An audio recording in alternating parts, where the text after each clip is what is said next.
누가복음 5장 1절부터 11절 말씀 같이 합니다. 무리가 옹위하여 하나님의 말씀을 들을새 예수는 게네사렛 호숫가에 서서 호숫가에 두 배가 있는 것을 보시니 어부들은 배에서 나와서 그 물을 씻는지라. 예수께서 한 배에 오르시니 그 배는 시몬의 배라. 육지에서 조금 뛰기를 정하시고 앉으사 배에서 무리를 가르치시더니 말씀을 마치시고 시몬에게 이르시되 깊은 데로 가서 그 물을 내려 고기를 잡으라. 시몬이 대답하여 가로되 선생의 우리들이 밤이 맞도록 수고를 하였으되 얻은 것이 없지만은 말씀에 의지하여 내가 그물을 내리이다 하고 그리한즉 고기를 애운 것이 심히 많아 그물이 찢어지는지라. 이에 다른 배에 있는 동물을 손짓하여 와서 도와달라 하니 저희가 와서 두 배에 채움에 잠기게 되었더라. 시몬 베드로가 이를 보고 예수의 무릎 아래 엎드려 가로되 주여 나를 떠나소서 나는 죄인이로소다 하니 이는 자기와 및 함께 있는 모든 사람이 고기 잡힌 것을 인하여 놀라고 세베대 아들로서 시몬의 동업자인 야고보와 요한도 놀랐음이라. 예수께서 시몬에게 일러 가라사대 무서워 말라. 이제 후로는 내가 사람을 취하리라 하시니 저희가 배들을 육지에 대고 모든 것을 버려두고 예수를 좇으니라. 아멘.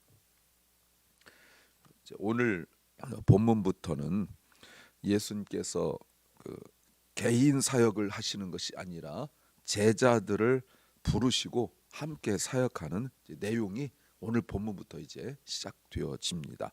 어제까지는 예수님께서 개인 제자를 부르시기 이전에 개인 사역이 드러나는 내용이고요. 오늘부터는 제자들을 부르시고 제자들과 함께 하시는 내용입니다. 오늘은 베드로가 예수님의 말씀대로 호수 깊은 곳에 그물을 내려 많은 고기를 잡은 후에 예수님을 따르는 제자가 되었다는 내용이고요. 오늘 제자가 된 사람이 베드로, 야고보, 요한 이렇게 되어 있습니다. 설교 제목은 의욕만으로 할 수 없는 일들이 많다. 의욕만으로 할 수 없는 일들이 많다. 제목입니다. There are many things that cannot be done with motivation alone. 우리가 어떤 일을 이렇게 하려면 좀 의욕이 있어야 됩니다. 의욕이 없는 아이들 보셨죠? 공부에 의욕도 없고 뭐 방을 좀 치우려면 치울 의욕도 없고 뭐 그런 애들 있잖아요. 그러면 뭔가 의욕이 좀 있었으면 좋겠다 이렇게 말합니다. 근데 인생도요 의욕만 가지고 안 되는 게 많아요. 열심히 하려고 그러는데 백이 없고 줄이 없고 돈이 없어서 돕는 사람이 없어서 좌절을 겪고 뭔가 좀 의욕을 가지고 하려고 그러는데 정치적으로 또 어려운 일도 정책이 바뀌고 이러면서 또 꺾이고 하는 일이 굉장히 많습니다. 그런데 그래도 어찌어찌하여 되는 일들이 있을 수 있는데 신앙은 정말 의욕만 가지고 안 돼요.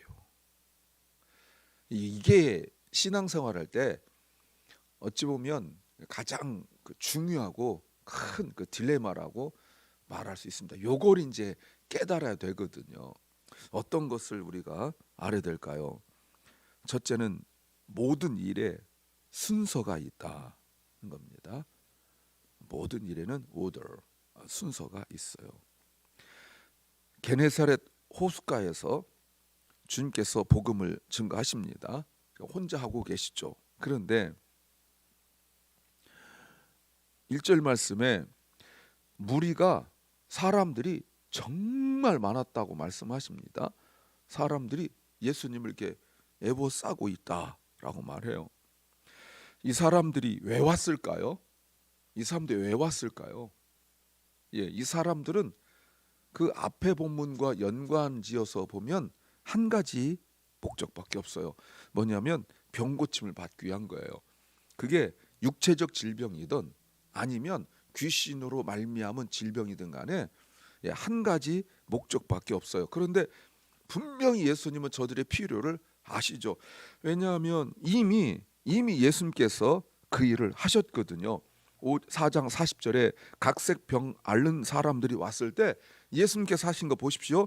예수님은 그들에게 손을 얹어서 그들의 병을 낫게 해주셨어요. 근데 어제도 강조했지만 각 사람 in each one, 각 사람 각각의 모든 질병을 다 고쳐주셨어요. 그런데 오늘은 주님께서 고치지 않으십니다.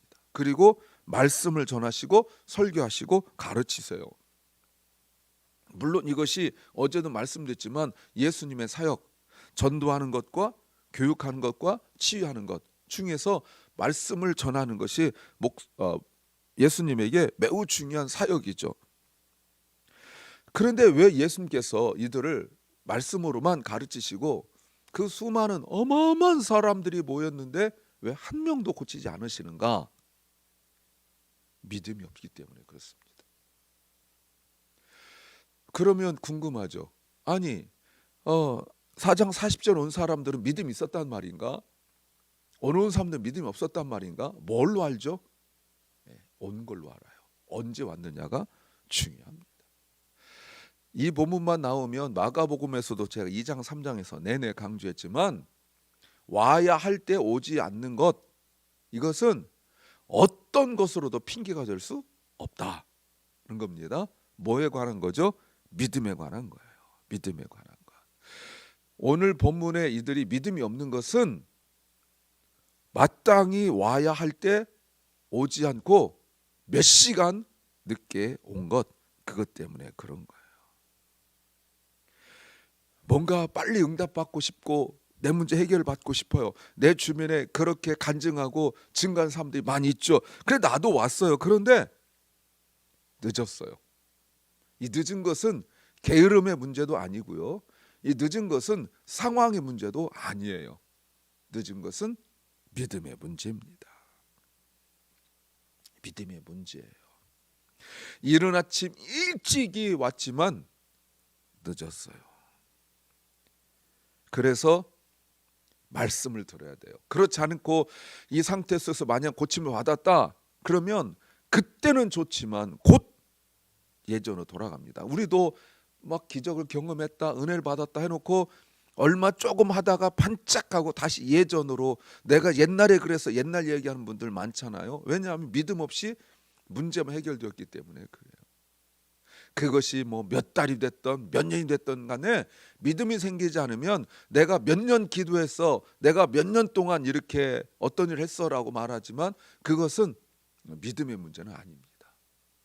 모든 일에 순서가 있어요. 말씀을 듣고 믿음이 생겨야 돼요. 아니면 와야 할 때 와야 합니다. 두 번째는 모든 일에 이유가 있다는 겁니다. reason이 있다는 거죠. 그런데 예수님께서 말씀만 가르치신 것이 아니라 또 다른 계획이 있습니다. 누가복음에만 나오는 오늘 본문이잖아요. 마치 모든 것들이 우연처럼 흘러갑니다. 1절에서 너무 많은 사람들이 에워쌌기 때문에, 예수님을 에워쌌기 때문에 예수님께서 그들에게 효과적으로 말씀을 증거하기 위하여 배에 타요. 근데 배가 두 개가 있다고 분명히 성경은 말씀하고 있는데 그 중에 하필 베드로의 배에 탔습니다. 그리고 예수님께서 말씀을 증거하십니다. 본문은 늘 별 내용 적어놓은 것 같지 않지만 사실은 예수님의 설교는 굉장히 길었어요.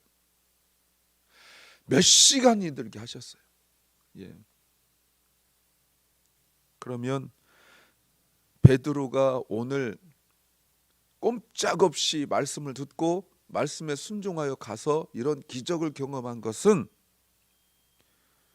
예수님 베드로의 배에 탔기 때문입니다. 지내고 보면 은혜죠. 그렇다면 적용적으로 내가 어쩔 수 없는 상황에서도 말씀을 들으면 믿음이 생겨 놀라운 역사 일어날 줄 믿습니다.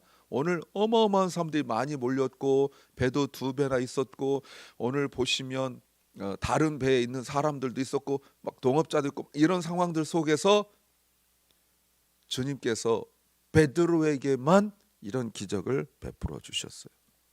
또 누군가도 교회 오게 하세요. 그리고 말씀을 듣게 하세요.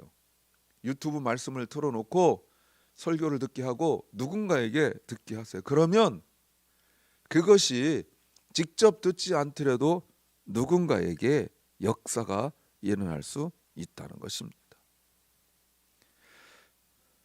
예수님께서 베드로에게 깊은 곳에 가라, 그물을 내리라 라고 말씀하신 것에 대하여 2주 전에 말씀을 드렸지만 우리가 또 알고 있고요. 밤에만 호수 주변에서만 고기를 잡을 수 있는 것, 아침에 깊은 곳에 해가 뜨고 난 이후에 깊은 곳에 절대로 가지 않는다는 것 우리가 알고 있죠. 낮이 온도가 뜨거워졌기 때문에 물의 온도가 올라가서 물고기가 저 깊은 곳으로 가고 그물이 세마포로 되어 있기 때문에 내릴 수도 없는 그런 상황이에요. 그리고 지금 그물을 다 이렇게 씻었어요. 그리고 그물이 구멍 난 곳을 다 이렇게 메꾸고 이렇게 했어요. 그리고 밤새도록 일을 하여서 매우 피곤한 상태예요. 아무것도 잡은 것이 없어요. 그런데 주님께서 베드로에게 깊은 곳에 가서 지금 그물을 내려라 라는 그 말씀을 듣고 베드로가 말씀에 순종했다. 이게 힌트죠. 4절 베드로에게 말씀하셨을 때 5절 시몬이 대답하기를 선생이여 우리가 밤이 맞도록 수고를 하였으되 잡은 것이 없지만 말씀에 의지하여 내가 그물을 내리겠습니다. 예, 내가 말씀에 의지하여 잡은 것이 없다라고 말합니다. 아무것도 없다라고 말합니다. 그러나 그렇게 말씀하셨기 때문에 말씀이 이유가 되고 말씀이 분명하게 동기가 된다라고 말합니다. 의욕이 아닙니다. 내가 어젯밤에 한 마리도 못 잡았지만 내가 원래 안 되는데 지금이라도 내가 깊은 곳에 가야겠다라는 의욕이 아니라 말씀에 의지했다라고 말씀하고 있습니다.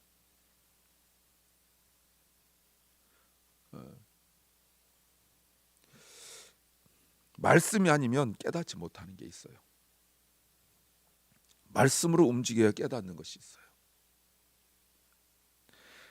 의욕, 용기 좋아요. 그러면 그렇게 해서 어떤 결과를 만들어낼 수도 있어요. 그러나 주님은 만날 수 없어요. 오직 자기 자신만 드러나요. 그래서 말할 때도 세상 일 말고요, 교회 이런 것도 그렇게 힘든데 내가 일어나서 기도했어 라고 내가가 주어가 되어진다면, 그렇게 해서 응답을 받고 내가 원하는 거 가졌다 할지라도 은혜는 없습니다. 늘 내가 뭔가 I did my best, 나는 나의 최선을 다했다라고 말할 수 있지만 은혜는 없어요. 베드로가 이렇게 주님을 경험하고 난 이후에 보십시오. 내가 한 것이 아니기 때문에 주님 앞에 무릎을 꿇습니다. 주님께서 하셨다는 것을 알게 되는 거죠. 내 의욕으로 하게 되어지면 내가 원하는 결과 그 이상을 얻게 되어지면 더 기쁘고 얻지 못하면 포기하고 좌절하고 이렇지만, 그러나 내 의욕이 아니라 내 노력이 아니라 주님의 은혜로 말씀으로 하게 되어지면 중간에 그만두지 않습니다. 왜냐하면 순종하면 할수록 믿음이 더 견고해지기 때문에 그렇습니다. 세 번째, 모든 일을 다 설명할 수는 없다는 겁니다. 모든 걸 다 익스플레인 할 수는 없어요. 고기를 잡은 것이 너무 많습니다. 어느 정도 맞냐면 7절에 6절에 그물이 찢어지고 7절에 2배를 채웠는데 잠기게 되었다라고 말합니다. 베드로가 예상한 것보다 훨씬 더 많죠. 아니요, 베드로는 이렇게 물고기를 잡을 거라고 생각하지 않았죠. 만약에 2배에 가득 잠길 정도로 잡을 거라고 예상했으면 처음부터 배 2개 나가자 이렇게 했겠죠. 그러니까 한번, 제가 지난번 주일 설교했던 것처럼 한번 해보려고 한 거예요. 말씀에 의지하여 한번 해보려고 했어요. 다만 말씀에 순종했을 뿐이에요. 또 주님이 미리 이런 결과를 말씀해 주지 않으셨어요. 너 내 말대로 순종하면 이렇게 많은 고기를 잡을 거야, 말씀하지 않으셨어요.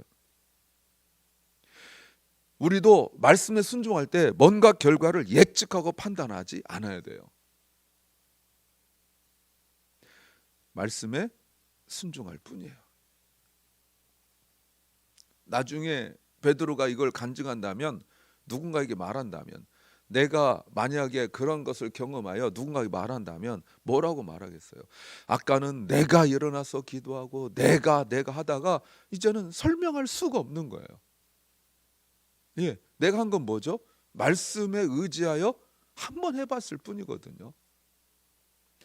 그러니까 사람들에게 말할 때 설명할래야 설명할 수 없는 거예요.